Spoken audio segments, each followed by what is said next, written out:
नमस्ते। सॉरी, कुछ technical difficulties आ गई थी। अब मैं फिर से आप लोग सबसे जुड़ रही हूँ।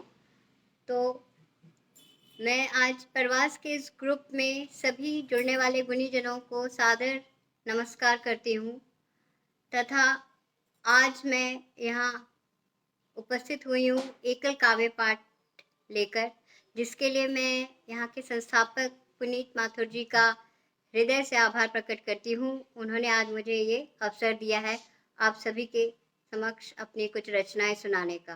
तो बहुत बहुत धन्यवाद पुनीत जी। शुरू करने से पहले मैं आप सबको अपना थोड़ा संक्षिप्त सा परिचय देना चाहूँगी। मैं प्रवास ग्रुप से कुछ ही महीने पूर्व जुड़ी हूँ और बहुत ही अच्छा अनुभव रहा है जब से मैं जुड़ी हूँ।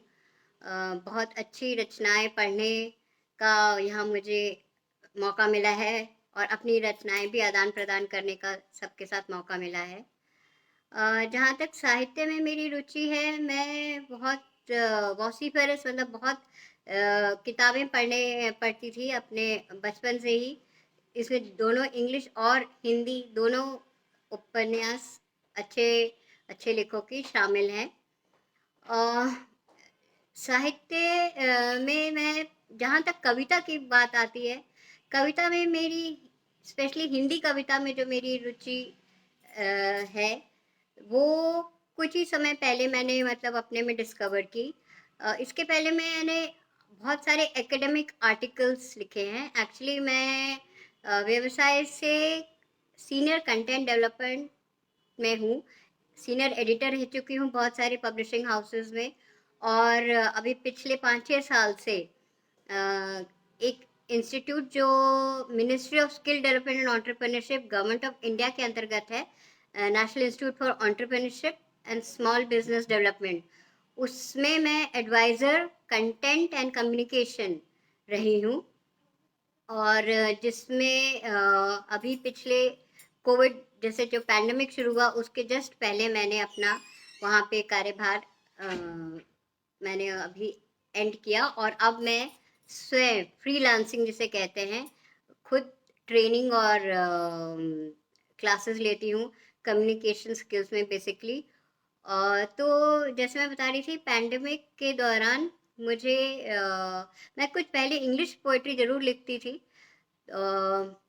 पर इतना हिंदी में जो मेरी कविता रचनाएं लिखने का जो शुरुआत हुई वो इस पैंडमिक के दौरान ही हुई।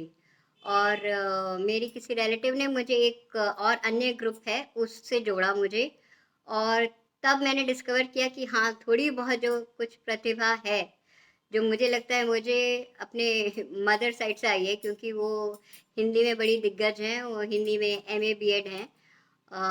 तो उससे मुझे लगता है कुछ नेचुरली हिंदी का के प्रति मेरे को रुचि जो है वो जेनेटिक है जिसे कहते हैं। तो मैंने कुछ उसी ग्रुप में लिखना शुरू किया और अब मैं वहाँ पे एडमिनिस्ट्रेटिव पोस्ट पे भी आ गई हूँ इन्हीं 1.5-2 साल के अंदर, और वहाँ का काफ़ी कार्यभार भी संभालती हूँ। तो प्रवास में आज मेरा पहला अवसर है आप सबके सामने आने का, और मैं सभी जुड़ने वालों को बहुत फिर से हृदय से आभार प्रकट करना चाहूँगी कि आप अपना कीमती समय दे रहे हैं, और कृपया मेरा उत्साहवर्धन करते रहिएगा। और आशा है आपको आज की ये शाम ठीक लगेगी। तो अब समय ज़्यादा ना लेते हुए मैं सर्वप्रथम माँ शारदे का नमन करते हुए उनसे प्रार्थना करती हूँ कि अपनी कृपा दृष्टि हम सब पे इसी तरह बनाए रखें। और एक छोटी सी 2 पंक्तियाँ सरस्वती वंदना के साथ शुरुआत करना चाहूँगी। वीणा वादनी वरदे वरदे, वीणा वादनी वरदे, प्रिय स्वतंत्र रव अमृत मंत्र नव, प्रिय स्वतंत्र रव अमृत मंत्र नव, जीवन में भर दे वरदे, वीणा वादिनी वरदे। वरदे। जय माँ शारदे। तो माँ शारदे के बाद अब मैं जो अपनी पहली रचना सुनाने जा रही हूँ वो भी मैंने अपनी माँ को समर्पित किया है। आप सभी जानते हैं माँ का स्थान हम सब के दिलों में कितना ऊंचा है, क्या स्थान है हम सब के जीवन में माँ का। तो उसी पे मैंने एक रचना लिखी है कुछ समय पहले, जो मैं आप सबके समक्ष प्रस्तुत करना चाहूंगी। शीर्षक है मेरी जननी। तू ही मेरी जननी, तू ही मेरी धात्री। तू ही मेरी जननी, तू ही मेरी धात्री। ऐ माँ तुझसे मेरा बड़ा गहरा है नाता। ऐ माँ तुझसे मेरा बड़ा गहरा है नाता। कोख में तेरी पली, कोख में तेरी पली, गोद में जन्म ले खेली। कोख में तेरी पली, गोद में जन्म ले खेली। तेरी उंगली पकड़कर सीखा है मैंने चलना। तेरी उंगली पकड़कर सीखा है मैंने चलना। तेरे आंचल में छुपी, तेरे आंचल में छुपी, तेरे स्निग्ध शब्द और लोरी की मधुर धुन सुन मैं सोई। तेरे स्निग्ध स्पर्श और मधुर लोरी की धुन सुन मैं सोई। तेरे आंगन पढ़ लिख कर हुई बड़ी, तू बन गई मेरी सबसे प्रिय सहेली। तो माँ बन गई मेरी सबसे प्रिय सहेली, तू बन गई मेरी सबसे प्रिय सहेली। हर सुख दुख, हर सुख दुख तेरे संग मैंने बांटा। तुझसे ही नखरे किए, तुझसे ही नखरे किए, लाड उठाया मैंने बहुत सारा। तुझसे ही लड़ी, तुझ पे ही मैं क्रोधित हुई। और माँ से इतना संबंध आपका प्रिय होता है तो माँ से ही मैं लड़ी और उन पे गुस्सा भी होती थी। तो तुझसे ही लड़ी, तुझ पे ही मैं क्रोधित हुई, पर संग तूने फिर भी मैं कभी नहीं छोड़ा मेरा माँ। पर संग तूने फिर भी कभी नहीं छोड़ा मेरा माँ। तेरा मर्म जो तब ना समझ सकी थी, कम उम्र में जब आप बढ़ते हो तो उस टाइम माँ का जान इज्जत तो करते हो, लेकिन उनका जो एक मर्म होता है वो आप जान नहीं पाते हो। तो उसी पे ये लाइन है कि तेरा मर्म जो तब ना समझ सकी थी, अब पूरी तरह समझ चुकी हूँ माँ। यूं तो कभी तुझे बतलाती नहीं, यूं तो कभी तुझे बतलाती नहीं, पर तेरी परवाह करती हूँ मैं माँ, पर तेरी परवाह करती हूँ मैं माँ। धन्यवाद। तो आशा है आप लोगों को अच्छा लगा होगा। मैं कुछ लोगों के कमेंट्स देख पा रही हूँ। रश्मि सक्सेना जी बहुत बहुत शुक्रिया। मंजू श्रीवास्तव जी आपका बहुत आभार जुड़ने का, बहुत शुक्रिया। नीलम यादव जी बहुत शुक्रिया आपका। इसी तरह मेरा उत्साहवर्धन करते रहिए। अनिल प्रसाद सिन्हा जी बहुत शुक्रिया। तो और भी जिसका मैं नाम नहीं देख पा रही हूँ उन सबको भी जुड़ने के लिए और उत्साहवर्धन करने के लिए मेरा बहुत बहुत आभार।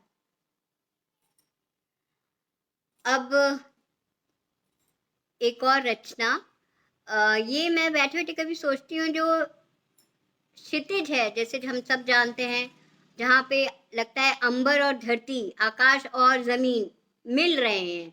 जैसे कभी हम समुद्र तट पे जाएं और सूर्यास्त हो रहा होता है तो लगता है जैसे वो आकाश और धरती मिल रहे हैं।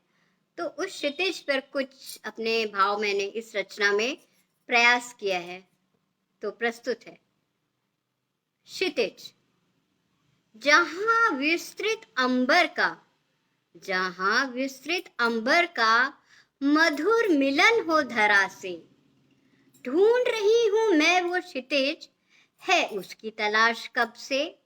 ढूंढ रही हूं मैं वो क्षितिज, है उसकी तलाश कब से। मन में संजोए सुहाने सपने, मन में संजोए सुहाने सपने, सोचती हूँ क्या होगा क्षितिज के उस पार, क्या वहां का रूप होगा अद्भुत अनुपम सौंदर्य भरा।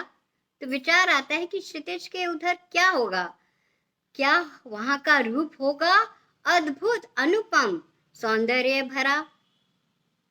सूर्य की कनक किरणें लालिमा में बदल जहां, सूरज की कनक किरणें लालिमा में बदल जहां लुप्त हो जाएं, वहीं से उठे शीतल चंद्र किरण, वहीं से उठे शीतल चंद्र किरण जो धरा को चांदी सा चमकाए, अपनी चांदनी फैला दे, तो जो धरा को चांदी सा चमकाए।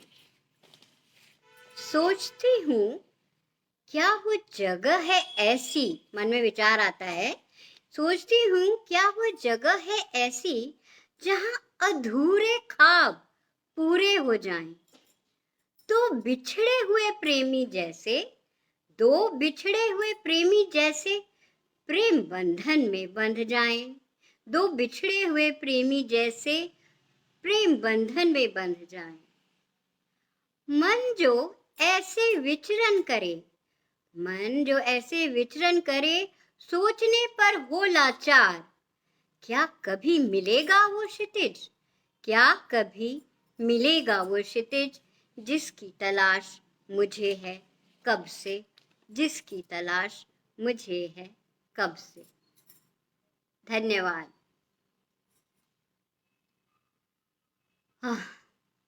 बहुत बहुत धन्यवाद रश्मि सक्सेना जी, आप लगातार तारीफ करी हैं। पूजा श्रीवास्तव जी बहुत आभार। नीलम यादव जी आप सभी का बहुत शुक्रिया। प्रीति मिश्रा जी, अनिल प्रसाद जी, सभी लोग ऐसे जुड़े हुए हैं, मेरा बहुत उत्साहवर्धन कर रहे हैं, बहुत बहुत धन्यवाद।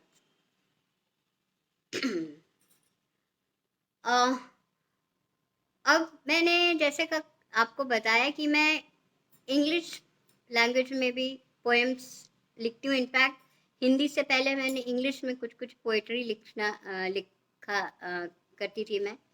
तो आज क्यों ना एक दो आपको इंग्लिश की भी पोएम्स मैं सुनाना चाहूँगी। ये पोएम मैंने लाइफ पे लिखी है, मैं जीवन पे, और मेरे विचार में, मेरे अकॉर्डिंग टू मी, ये क्या, व्हाट इज लाइफ, लाइफ क्या चीज़ है, जीवन की को कैसे डिफाइन करते हैं मेरे ओपिनियन में, वो मैंने कुछ इस पोएम के द्वारा मैसेज करना चाहे हैं। टाइटल दिया है the wonder called life.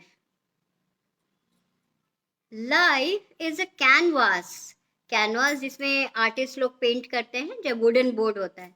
Life is a canvas, paint whatever you like, fill it with bright colors or keep it simply white।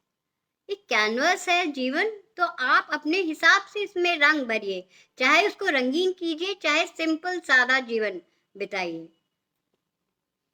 Life is a blank page, write your own story down, fill the pages with happiness or just despair and gloom। एक कोरा कागज है जीवन, उसको आप जैसे चाहे अपनी कहानी स्वयं लिखिए। इसमें चाहे आप खुशी के पल ज्यादा ढूंढिए, खुशी से रहिए, या आपके ऊपर है आप ज्यादा गम और दुख से बिताना चाहें। So life is a blank page. Life is a ray of hope, never to be frowned। Life is a ray of hope, never to be frowned। There's a light after every tunnel, so keep your faith intact। तो उम्मीद, जीवन क्या है, एक उम्मीद की किरण है। तो जैसे एक सुरंग के बाद हमेशा अंधेरे के बाद रोशनी होती है, उसी तरह उस उम्मीद को जीवित रखिए जीवन में, और आपको जरूर ये विश्वास रखिए कि गम के बाद खुशी मिलेगी, अंधेरे के बाद रोशनी मिलेगी। Life is a journey with lots of bumps and bounces. Bumps and bounces बहुत उबड़ खाबड़ रास्ता है, एक सफर है जीवन जिसमें बहुत उबड़ खाबड़ रास्ता आपको मिलेगा। The road may be difficult but the destination will be sound. तो चाहे रास्ता कितना ही कठिन मिले, लेकिन जो मंजिल है वो ज़रूर मिलेगी आपको, जो आप चाहते हैं। So take life as it comes, for it is something to be honoured and cherished. तो जैसे जीवन आपको जो दिखाता है उसको उसी तरह लीजिए, और उसको आप बहुत ही ऑनर, इज्जत दीजिए, और उसको एक कीमती, बेशकीमती चीज की तरह संभाल के रखिए। Make it beautiful and loving, cherish it, make it beautiful and loving, for it's a creation deep, beautiful and profound.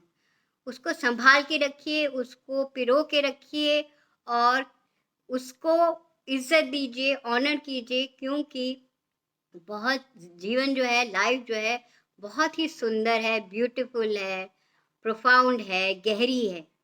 तो लाइफ को इसी तरह से मैं समझती हूँ, जो मैंने ट्राई किया एक्सप्रेस करने के लिए। तो थैंक यू।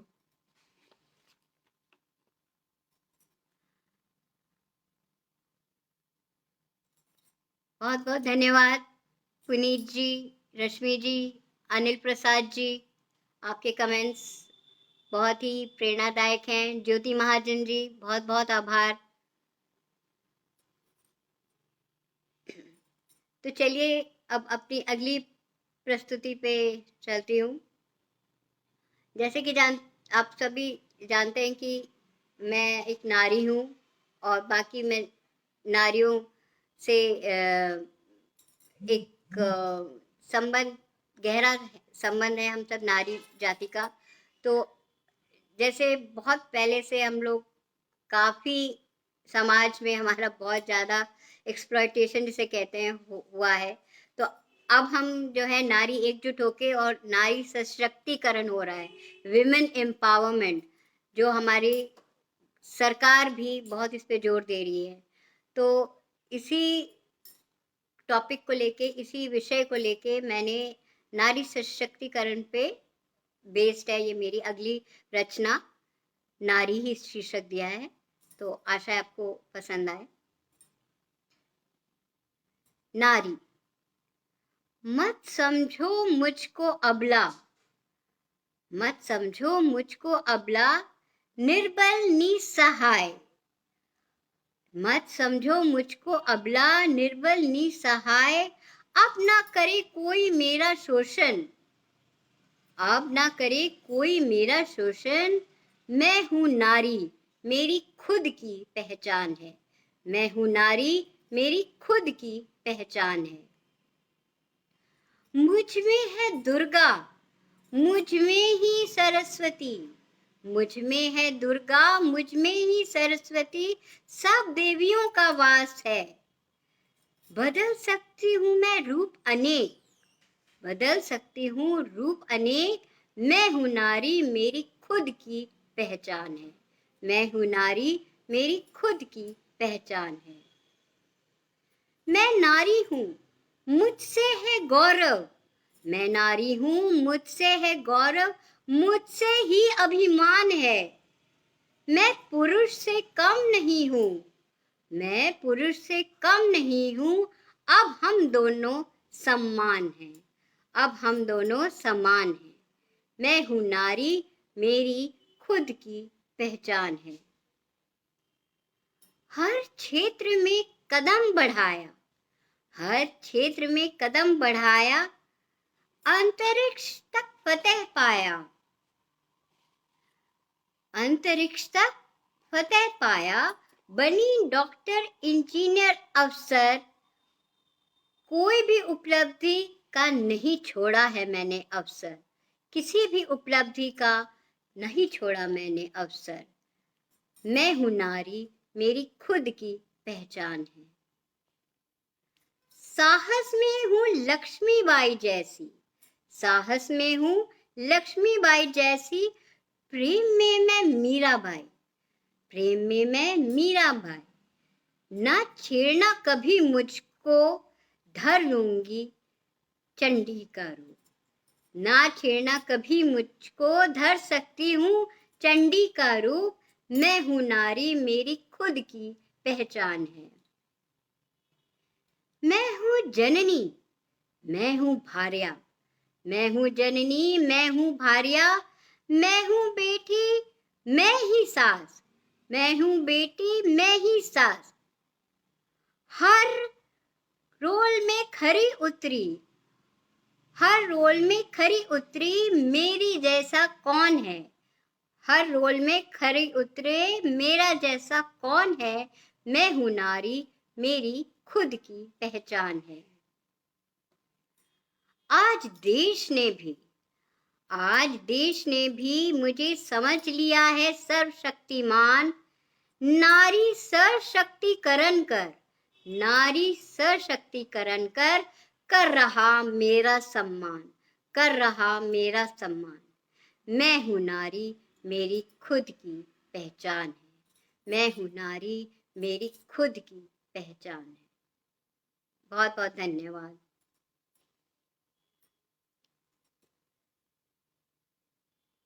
गिरीश जी बहुत आभार, पुनीत जी, अजय कुमार सिन्हा जी बहुत बहुत शुक्रिया आप लोगों का। मधु मामी बहुत आभार जुड़ने के लिए, बहुत धन्यवाद। नूतन वशिष्ठ जी, प्रीति मिश्रा जी, रश्मि शुक्ला जी, आप लोग सब जुड़े हुए हैं और इतने अच्छे अच्छे कमेंट्स दे रहे हैं।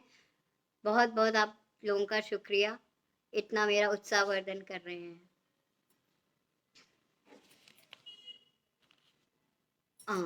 तो अब मैं अपनी अगली रचना आपके समक्ष पेश करना चाहूँगी, प्रस्तुत करना चाहूँगी। ये रचना जो है, ये मैंने आजकल जो मासूम कम उम्र की लड़कियों का इतना हम समाज में देखते हैं, इतने दुष्कर्म चल रहे हैं, इतना शोषण चल रहा है, तो उस चीज़ को विचार में रखते हुए कुछ पंक्तियां मैंने इस पे रची और शीर्षक इसका है कोरक, कोरक कली। तो प्रस्तुत है। कली है वो, न रौंदो उससे, कली है वो, न रौंदो उसे, पैरों तले कुचल जाएगी। पनपने दो उसके अरमानों को, पनपने दो उसके अरमानों को, खिल फूल वो फिजा महकाएगी। कली है वो, न रौंदो उसे, पैरों तले कुचल जाएगी। पनपने दो उसके अरमानों को, खिल फूल वो फिजा महकाएगी। ना कोई भवरा, न कोई भवरा करने पाए मासूम सी कली का शोषण, ना कोई भवरा करने पाए मासूम सी कली का शोषण। अभी तो वो मस्त है, नादान है, अभी तो वो मस्त है, नादान है। मत छीनो उससे उसका बचपन, मत छीनो उससे उसका बचपन। सींचो उसे असीम प्यार से, सींचो उसे असीम प्यार से, खुल के उड़ने दो अरमानों को, खुल के उड़ने दो अरमानों को। अभी कोरक है, नाजुक है वो, अभी कोरक है, नाजुक है वो, बढ़ के प्रबल हो जाएगी। कली है वो, न रौंदो उसे, पैरों तले कुचल जाएगी, पैरों तले कुचल जाएगी। बहुत बहुत धन्यवाद।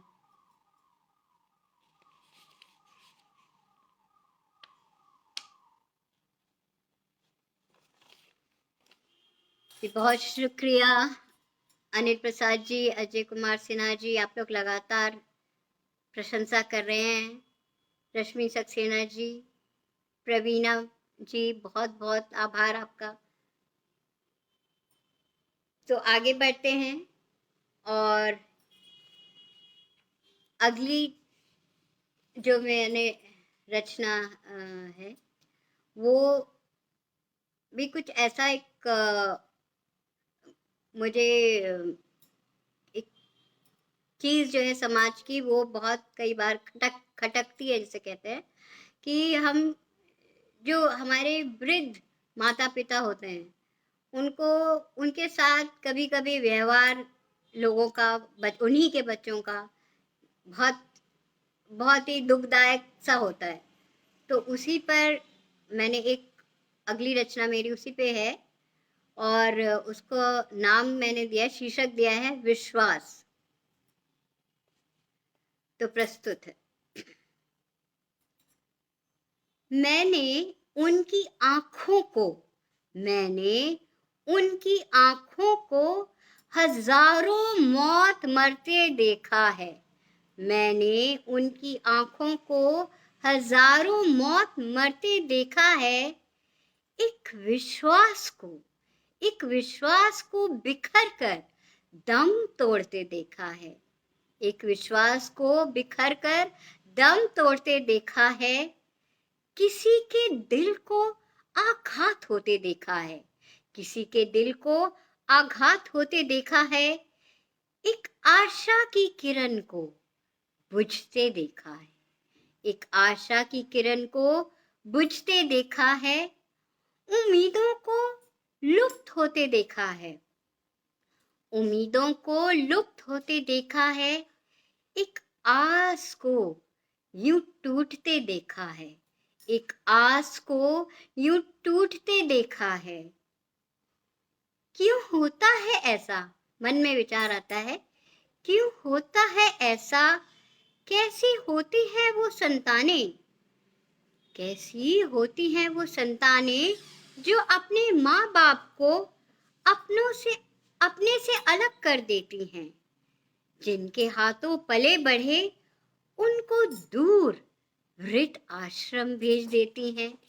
जिनके हाथों पले बढ़े उनको दूर वृद्ध आश्रम भेज देती हैं। उनसे जैसे हाथ झाड़ लेती हैं। न खत न संदेश न कभी मिलने आती हैं। न खत न संदेश न कभी मिलने आती हैं। पर वही माँ बाप एक विश्वास के सहारे इन बच्चों की राह देखते हैं। होती है एक आस जिसके सहारे वो जी लेते हैं। होती है एक आस जिसके सहारे वो जी लेते हैं। बस इंतजार में वक्त गुजरता है। बस इंतजार में वक्त गुजरता है। दिन महीने साल गुजर जाते हैं। दिन महीने साल गुजर जाते हैं। पर वह बच्चे नहीं आते हैं। पर वह बच्चे नहीं आते हैं। ऐसे ही माँ बाप को की आंखों को मैंने देखा है। ऐसे ही माँ बाप को मैंने देखा है। उनकी आंखों को हजारों मौत मरते देखा है। उनकी आंखों को हजारों मौत मरते देखा है। बहुत धन्यवाद। आप सबका बहुत धन्यवाद। प्रवीणा जी, अनिल प्रसाद सिन्हा जी, पुनीत जी, सब लोग, आप लोग लगातार उत्साहवर्धन कर रहे हैं। रश्मि जी, बहुत बहुत आभार। मधु मामी, बहुत बहुत शुक्रिया। अजय कुमार सिन्हा जी, आप सबका बहुत बहुत शुक्रिया।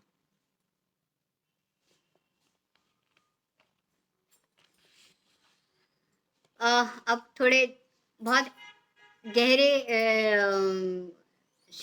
विषय हो गए, तो थोड़ा सा माहौल को हल्का करते हुए एक ऐसी मज़े में मैंने लिखी है एक रचना, जो एक प्रेमी के तरफ से अपने प्रेमिका के केश बालों के बारे में वो कुछ कह रहा है। तो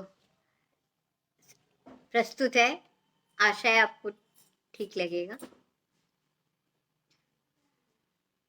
तेरे केश शीर्षक है। प्रेमी अपने प्रेमिका के बालों के सोच के बोल रहा है। घर में होता गजरा तेरे केशों में संवर जाता।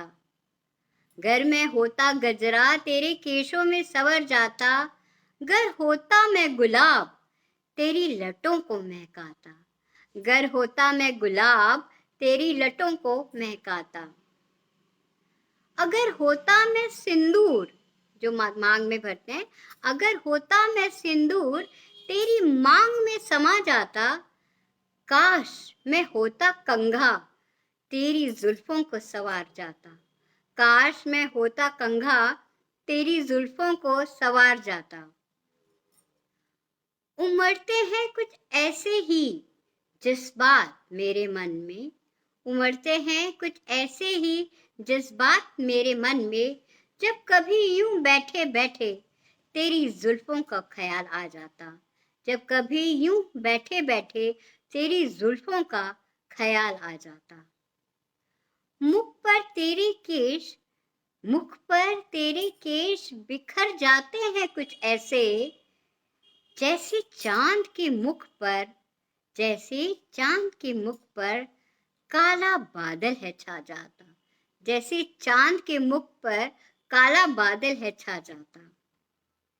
हो जाता है एहसास, हो जाता है एहसास तेरे आने का, हो जाता है एहसास तेरे आने का, जब तेरी केश का महक, जब तेरी केश की महक पूरी फिजा महका जाता, जब तेरी केश की महक पूरी फिजा महका जाता।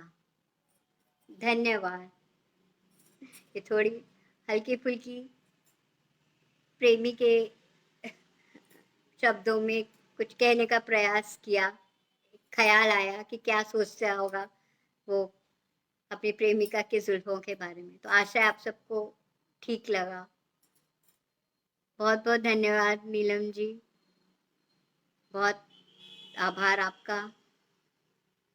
सब लोग ऐसी तरह जुड़े होके मेरा उत्साहवर्धन करते रहिए।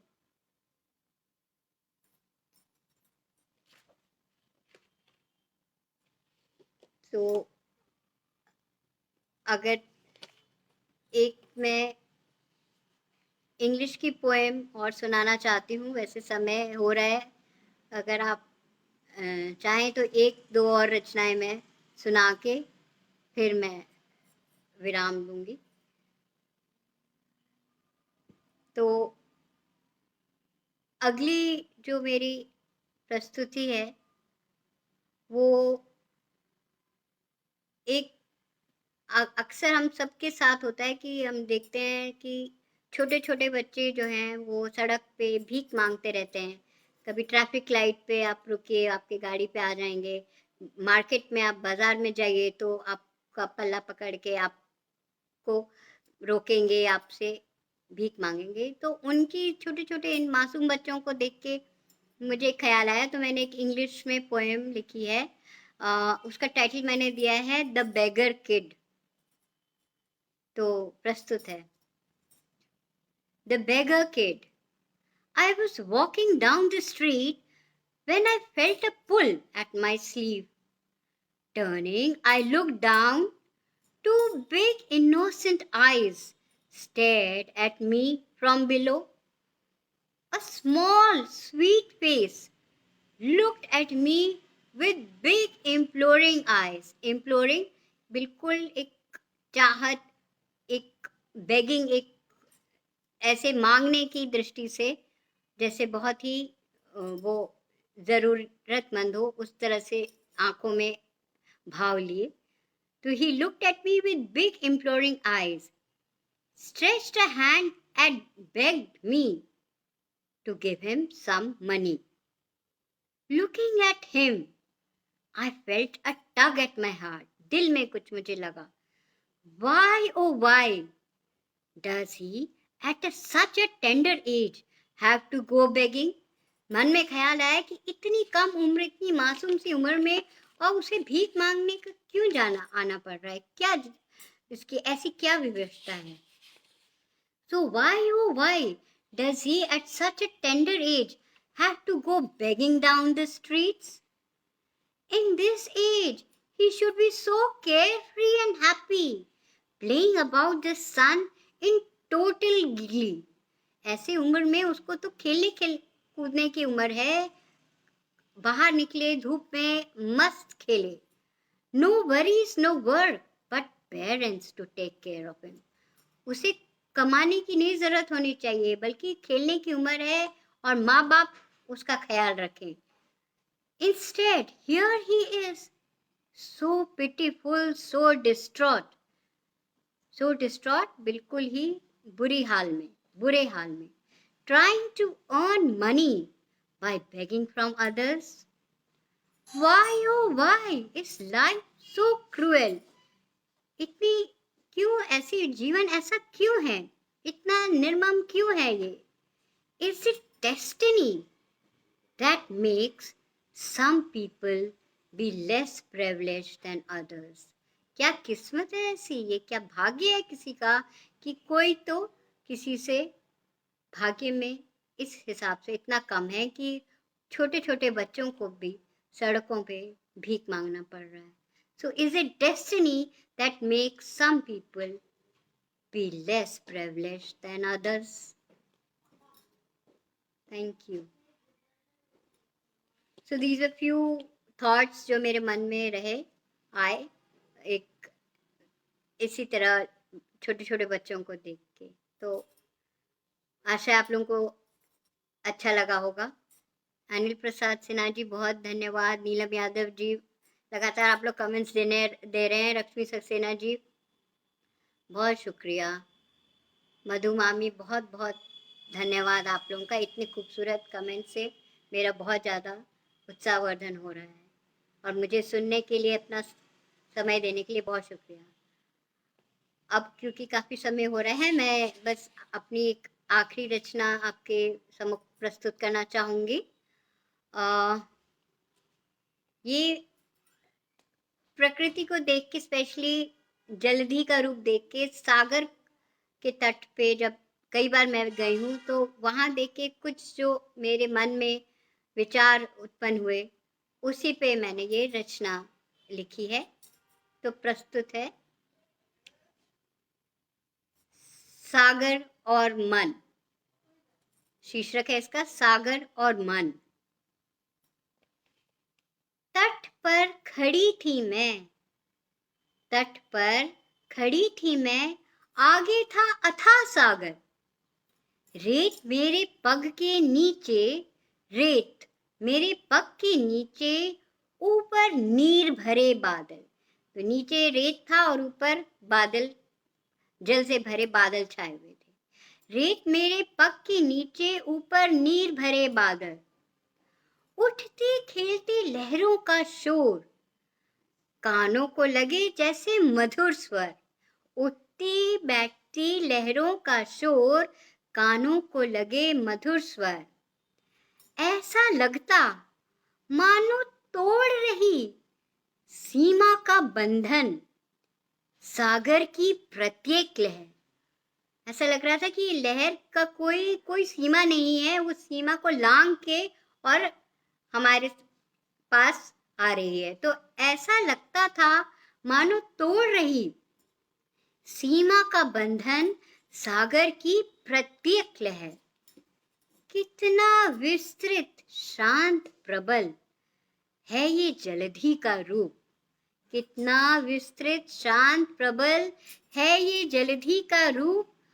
घोर गहराइयों का ये धरोहर समाहित करता नदी अपने अंदर।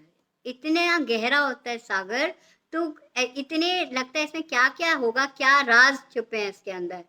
तो घोर गहराइयों का ये धरोहर समाहित करता नदियां अपने अंदर। अब मैं अपने मन से इसकी तुलना कर रही हूँ। मेरे मन की गहराइयां भी, मेरे मन की गहराइयां भी तुल्य इस जलधि से। कभी लहरों से ये प्रफुल्लित चंचल, कभी तो उठती खेलती लहरों से कि जैसे, कभी तो लहरों से ये प्रफुल्लित चंचल, कभी ये रौद्र रूप धरे। कभी कभी आप लोग जो गए हैं समुद्र पे, कभी रात में जब टाइड हाई टाइड होती है तो बहुत शोर करके बहुत ऊँची-ऊँची लहरें आती हैं, लगता है बिल्कुल जैसे गुस्से में शोर मचाती हुई लहर है। तो उसी तरह मैंने मन से तुलना की है, कभी तो मेरा मन चंचल और प्रफुल्लित रहता है, कभी ये रौद्र रूप धरे। और अंत में एक संदेश देता है मेरा आखिरी ध्यान, सागर हमें बहुत कुछ है देता, सागर हमें बहुत कुछ है देता, जीव जंतु मोती तेल नमक, परोपकार ही इसका जीवन, परोपकार ही इसका जीवन, देता हमें सदा परोपकार का संदेश, देता हमें सदा परोपकार का संदेश। तो बहुत बहुत धन्यवाद आप लोगों का। तो आज मैं अब अपने एकल काव्य पाठ यहीं पे विराम देना चाहूँगी और एक बार फिर पुनीत जी का बहुत आभार प्रकट करूँगी। परवाज़ ग्रुप की बहुत आभारी हूँ और सबसे ज़्यादा अब सभी देखने वाले सुनने वालों से जिन्होंने पूरे समय मेरा इतना उत्साहवर्धन किया, बेहतरीन कमेंट्स दिए मुझे, बहुत बहुत आभार आप सभी का। और मैं ज़रूर आपके कमेंट्स बाद में पढ़कर और उनका ज़रूर उत्तर दूंगी। तो सभी को एक बार फिर से बहुत शुक्रिया। शुभ रात्रि। नमस्ते।